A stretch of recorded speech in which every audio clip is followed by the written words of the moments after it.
My journal entry on January 22nd of this year read, we had to reschedule our flight through Manila instead of Wuhan.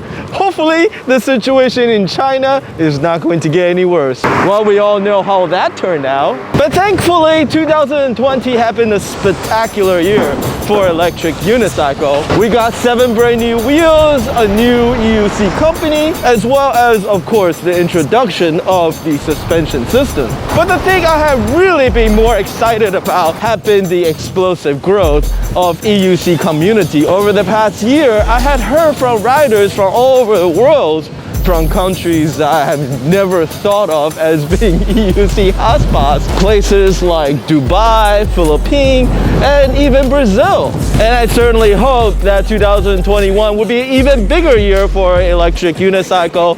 And so I figure what better time it would be for me to talk about the future. This week, 5 things I like to see in the future of EUC. And let me give you a hint. It's not just bigger and faster wheels. Are you ready for my crazy ideas? Roll the intro.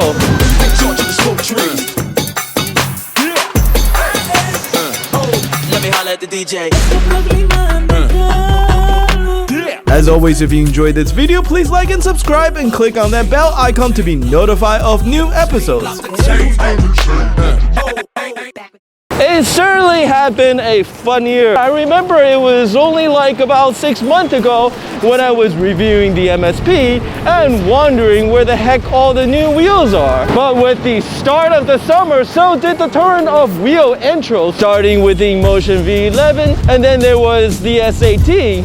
But of course, there was the Veteran Sherman intro that caught us somewhat by surprise and blew us all away with just how much fun that wheel was to ride. But as exciting and fun as it all was, I have to say that the actual wheel rollout all had their issues.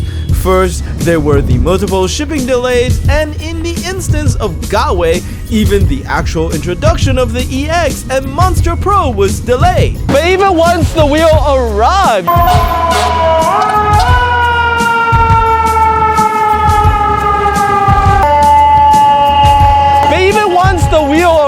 you weren't out of the woods either.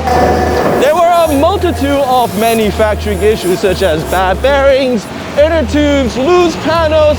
Not one single model nor wheel company was able to be free of any problems. For a long time, Electric Unicycle market consists mostly of hardcore enthusiasts who are willing to deal with all these issues. This is what it's like to own a Galway wheel. Sometimes you take it apart on the sidewalk. Just so that they have the fastest and most capable machines, but as more people recognize the benefit of riding or even commuting with an EUC, these same old problems become way more painful, especially for new riders. So the first thing on my wish list is really just for every single EUC manufacturer to up their game. We need better quality control processes, part sourcing, scheduling, everything. I mean, right now the supply of wheels is actually the biggest constraint to the ability of the EUC community to grow, because it's 6 months later and people still having a hard time finding wheels just to buy. And I'm almost certain that there's quite a few people out there that missed the entire summer season because of shipping delays and were stuck with a new yet compromised wheel. For a premium PEV segment where wheels easily cost $2,000 to $3,000, this is just not an acceptable way for things to happen. But enough with my whining. I don't want to start sounding like Grumpy Cat Chris. Let's move on to happier things. One of the most exciting EUC development this year was the introduction of Veteran, a company started by a group of former Galway employees, and they knocked one out of the park with their first product, the Sherman, which had been a runaway hit, and 4 months later, they're still having trouble filling orders. And for my second wish, I'm going to lean way out and say that I really would like to see even more companies entering the EUC market. Recently, I heard of a Korean company called Iron Korea that was trying to revive the old Rockwheel GT16s. They were even whispering of a suspension prototype being tested in one or two videos that I saw. As to the old Rockwheels, I heard that they were pretty high performance, but somewhat shakily built wheel. Even worse than Godway, I heard. So that's not really very comforting. And I certainly hope that whoever that is trying to revive the brand would do a much better job. But Veteran also sounded pretty sketchy in the beginning before I actually rode the Sherman, so who knows? But beyond that, I also love to see larger and more established company get involved in the EUC space. Earlier this year, one of the Formula E driver pitched an electric scooter league, and my immediate thought was to get EUC on the race roster, since I imagine a professional EUC race would be just as, if not even more exciting than an e-scooter race. But more importantly, I love to get EUC on the radar of a few of the traditional large automakers who are all desperately trying to stay relevant in the new fangled EV world, where Tesla is not only dominating market shares, but also capturing the imagination of public with revolutionary car like the Cybertruck. What better way to show that you're willing to think outside of the box by building a prototype for the most bleeding edge, high performance personal electric vehicle, the EUC. I am not even looking for a production model, but a prototype would be awesome. Speaking of prototypes, I'm still waiting for the updated firmware to be sent to me for the EX, which I'm riding right now. And shout out to Jason at eWheel again for letting me keep riding it till it actually gets here. And that brings me to my third wish, which is better software. This, in my opinion, have been the one weaknesses shared by all electric unicycles. And I get why that is. Programming aren't likely the strong suits for small Chinese hardware manufacturers, which is another reason why I love to see larger established companies get involved. And as much as I still think that the addition of a suspension system is a game changer for electric unicycle, there is a trade-off, and that is weight and complexity. And the EX really made me have second thought about whether or not electric unicycle should continue to get larger for the sake of greater performances. But the one area that hasn't really seen very much improvement over the past years are softwares. And I'm not just talking about better app interface or even improved acceleration curves. But given the flexibility of the electric motor, there are no reasons why things like traction control is impossible. In a 1998 paper titled Traction Control of Electric Vehicle, Basic Experimental Results Using the Test EV UOT Electric March, 3 Tokyo University researchers talk about how to achieve this via modulation to the motor torque output. And you would think that we have made some headway into leveraging that ideas 20 years later, but nope, our wheels still free spin out of control if we just lay it on its side. Not that I'm a tech whiz of any sort, but even I recognize the trend over the past few years where a company combined a simple, powerful, but yet flexible device with sophisticated software like this thing. I even abandoned my mechanical GoPro stabilizer in favor of the software one, since being able to survive a fall is critical with action cam, and unfortunately, it's way harder to build a bomb-proof mechanical gimbal than just doing it in software. I can think of many examples of how software can improve the EUC riding experience, from more sophisticated pedal and wheel feedback to inform the rider of exactly what the wheel is doing, to smart algorithms that recognize rider behaviors and customize performances and control accordingly to suit. I know this is a bit blue sky of me to ask, but come on, at least all wheels should have over-the-air update at a minimum, and the fact that I need to swap out the control board on the EX just to have new firmware on our bleeding edge ride just seems backward. The other awesome thing about better software is that it's actually a great way to bring value to lower cost wheels, which bring me to my fourth wish, and that is that I would love to see more and better, lower cost electric unicycles. Speaking of which, let me introduce you to my IPS i5. It has a range of about 10 miles and a top speed of 12 miles per hour, but it weighs 16.5 pounds. Let me repeat that, 16.5 pounds. I can literally fit it in my backpack and walk around with it. It is a 3-year-old wheel and I don't recommend that you buy one these days, but I wish there was a better design and modern version of this wheel with just a little bit more range and top speed, that is without compromising its size and weight. As much fun as it is to focus on and review huge fire-breathing monster EUCs with specification and top speeds in the stratospheres, their equally insane price tag is unfortunately a huge deterrent for new people who want to get in on this awesome new sport. And if you live in an urban area and just want something small and portable you can use to help you cover your 10-mile commute to work safely and comfortably, something like the i5 will be great, as long as it is well built and durable, which the i5 unfortunately isn't. There's no reason why you need to get rid of an ultralight EUC when you upgrade to the bigger wheel, since you can always keep it for short distance travel, or if you need to go somewhere where you need to be a little bit more discreet. And that was the thing I'm beginning to notice this year, is that we're starting to see segmentation of wheels based on their optimal use as well as design. They're the off-road focused suspension wheel like the Hsiang S18 or the high-speed road focused EUC like the veteran Sherman. Given how far we have pushed the self-balancing technology, I don't think it is possible for any company to build a wheel that can be all things to everyone, which is fine, but I also think that the ultralight and portable category is overdue for some love. A huge missed opportunity, I think, because for the longest time the InMotion VA had been the best-selling electric unicycle in the market.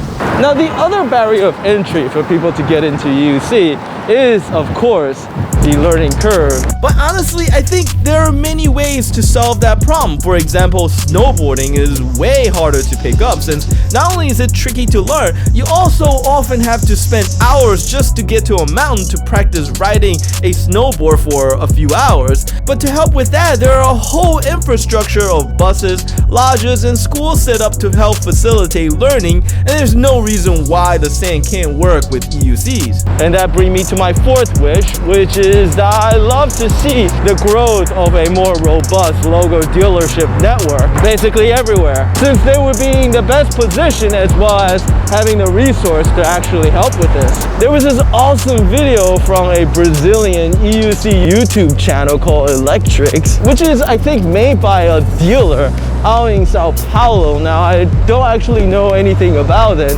However, the video itself was about the woman who rides an EUC in Brazil, and it was made to celebrate the International Women's Day, which is awesome. And aside from the sheer awesomeness of having the chance to see people from a whole different culture enjoying the same hobby we all love, it also highlighted the benefit of having a local dealer who supports the growth of community. It really goes a long way to put people at ease knowing that there's a place that they can turn to for support, be it simple repairs or even things like training or aftermarket accessories. I can think of a few people who rather not spend the time to figure out how to properly change a tire on their wheels if they could avoid it. My fifth and final wish is for all of us and the electric unicycle companies to all collectively take a step back and not just admire how far we have come, but also recognizing the infinite possibility electrical self-balancing vehicle could bring, not just to our commute, but also to our lives as well as the world that we lived in.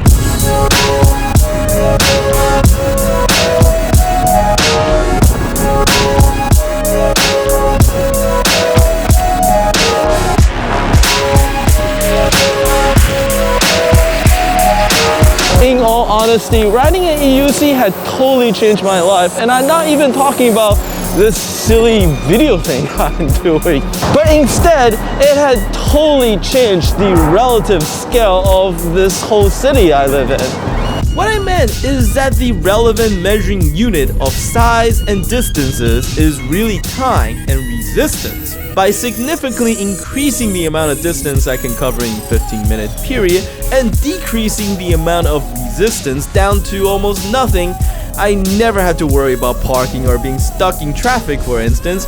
Riding an EUC is literally shrinking the city around me. I time it. It literally takes me less than 6 minutes to go from my couch to my local supermarket to buy a bag of chips and come back.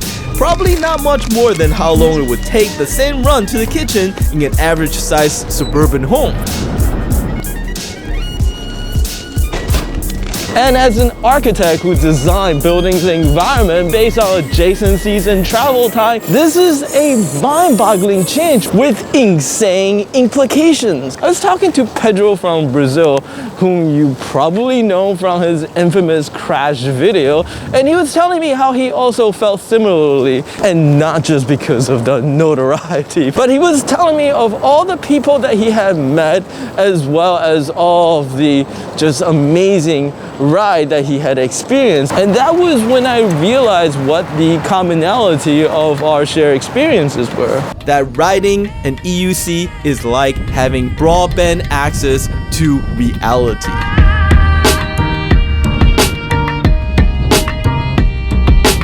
The facade of medieval cathedrals is often adorned with statues of saints and stories from the Bible, not as simple decorations for the building, but they were meant to act as a reminders for the population, which at the time is mostly illiterate, of the values and ethic that they had learned during Sunday sermons. And this was an effective medium at the time because the population for the most part walked, and so it was easy for them to, walk up to a church and just look at all the various details and basically read it like a picture book.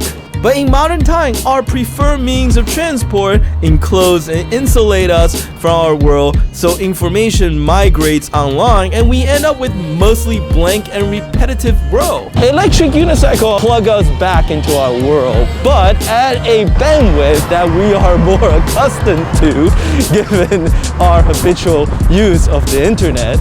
And it also allows us to connect with one another in a way that is actually a lot closer to how we do it online. I still distinctly remember the shock of seeing a pin indicating my live location on a Google map on a Gen 1 iPhone right in the middle of 5th Avenue. And as little as I'm able to truly fathom the momentous changes the mobile web revolution was about to unleash on the world right there and then, 10 years ago, I know with as much certainty now as I did back then that the EUCs are the thing that they will eventually evolve into would also similarly transform the world.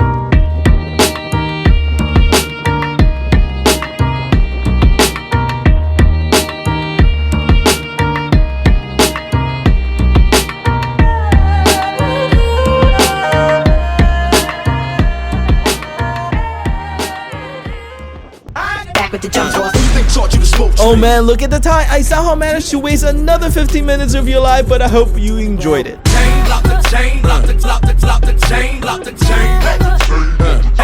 No, I ain't done yet. Everybody in the club, go to work, club. Everybody in the club, go to work, work. No, I ain't done yet. As always, if you enjoyed this video, please like and subscribe and check out the link to my Patreon page if you'd like to support my work. And as much as we all love Electric Unicycle, the only way for us to get better wheels is to grow as a community. So tell your friends, teach them how to ride, and get them hooked. Until the next episode, thank you. Back with the jump on. My album hit hard when I roll out hard. When I roll out hard. When I roll out, my album hit hard when I roll out. Everybody in the club, go to work, club. Everybody in the club, go to work, work. Oh, lock the chain, lock the chain, lock the chain. Back with the jump on. Everybody in the club, go to work, club. Everybody in the club, go to work, work. No, I ain't done yet. Hard when I roll out, hard when I roll out, my album hit hard when I roll out.